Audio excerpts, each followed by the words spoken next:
جو مجوسی ہیں ان کی بھی کتاب ہے زندہ وسطہ نام سے. یہ فارسی کے لوگ تھے, ایرانی الاصل تھے, آگ کی پوجا کرتے تھے. ان کی کتاب میں بھی یہ لکھا ہے, پارسیوں کی کتاب میں لکھا گیا ہے کہ ایک نبی آئے گا جو عرب میں پیدا ہوگا, وہ آگ کو بجھا دے گا اور کعبے کی طرف سارے لوگوں کے منہ کو موڑ دے گا.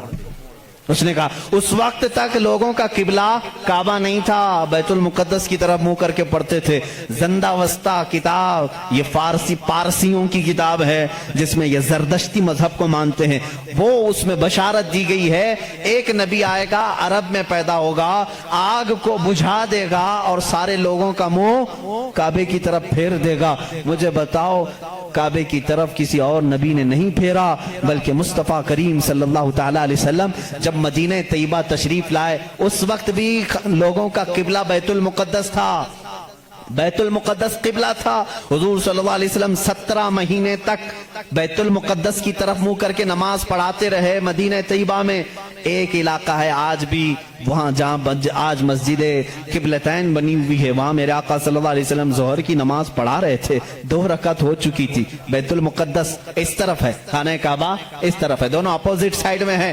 بیت المقدس کی طرف منہ کر کے میرے آقا امام ہیں, نماز پڑھا رہے ہیں, پیچھے صحابہ کی صفیں. 2 رکعت ہوئی تھی. حضور کے دل میں یہ خیال آنے لگا کاش ہمارا چہرہ کعبے کی طرف ہوتا تو اچھا ہوتا.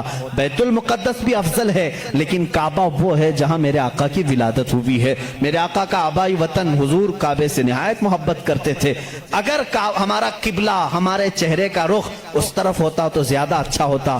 یہ دل میں خیال کر کے میرے آقا آسمان کی طرف یوں دیکھ رہے تھے. کب؟ نماز کی حالت میں. 2 رکعت ہو چکی ہے. دوسرے پارے کا پہلا صفحہ ہے. رب تعالیٰ نے اسی وقت جبرائیل کو آیت دے کر بھیجا فَلَنُوَلِّيَنَّكَ قِبْلَةً تَرْضَاهَا. آیت کہتی ہے قَدْ نَرَا تَقَلُّبَ وَجْهِكَ فِي السَّمَاءِ. اے محبوب ہم آپ کا آسمان کی طرف چہرہ اٹھانا دیکھ رہے ہیں, ہم انقریب آپ کے چہرے کو اسی طرف پھیریں گے جہاں آپ کی خوشی ہے. اتنی آیت نہیں آئی. اس کے فوراً بعد اسی آیت میں جبرائیل امین یہ آیت لے کر کے آئے فَوَلِّ وَجْهَكَ شَطْرَ الْمَسْجِدِ الْحَرَامِ. اے نبی دیر کس بات کی, اثر میں نہیں, ابھی آپ اپنا چہرہ کعبے کی طرف فرمائیں. خانہ کعبہ کی طرف سارے لوگوں کا قبلہ بدل گیا. دیکھو اس رسول کی 2 رکعت بیت المقدس کی طرف ہوئی. آپ پھر گئے, صحابہ پھر پیچھے حضور کے آ گئے. بلکہ ایک روایت میں حضور صلی اللہ علیہ وسلم چل کر کے آگے آئے, آپ امام تھے اور صحابہ پھر صفیں. اسی طرح سے وہ نماز نہ ٹوٹی نہ چھوٹی نہ پھوٹی. حالانکہ اس نماز میں رد و بدل ہوا. 2 رکعت اس طرف پھر کر کے, 2 رکعت اس طرف پھر کر کے. ہم اگر پھریں گے تو نماز ٹوٹ جائے گی. وہ صحابہ کی نماز ٹوٹی نہیں, اس لیے کہ اس میں درس ہے. نماز تو اصل وہی ہے جو فرمان مصطفیٰ کے تابع ہو, رسول جس طرف رخ کرے. اور صحابہ کا یہ مذہب بھی تھا. کچھ صحابہ بیان کر رہے ہیں, بخاری شریف کی حدیث ہے, مسلم میں حدیث ہے.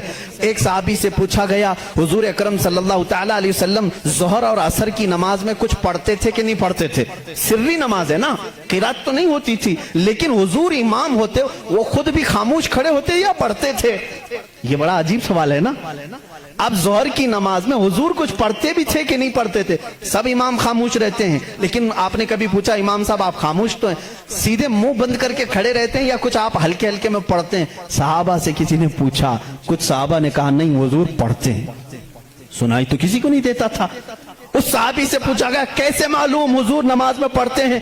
کہتے ہیں حضور اکرم صلی اللہ علیہ وسلم کی داڑھی ہلتی ہوئی ہم نماز میں دیکھتے تھے. حضور پاک کی داڑھی ہلتی تھی, اس کی علامت ہے کہ حضور کچھ تلاوت کرتے تھے. اب اس صحابی سے پوچھو آپ کا چہرہ کس طرف ہوتا تھا؟ آپ کا چہرہ کس طرف ہوتا تھا؟ نماز تو قبلے کی طرف منہ کر کے پڑھی جاتی ہے, آپ حضور کا چہرہ دیکھ رہے تھے, داڑھی ہلتی ہوئی دیکھ رہے تھے. وہ صحابی کی زبان سے بھی وہی ان کی روح پکارے گی جو اعلیٰ حضرت نے کہا ہے حاجیو آؤ شہنشاہ کا روزہ دیکھو, کعبہ تو دیکھ چکے, کعبے کا کعبہ دیکھو. غور سے سن تو رضا, کعبے سے آتی ہے صدا, میری آنکھوں سے میرے پیارے کا روزہ دیکھو.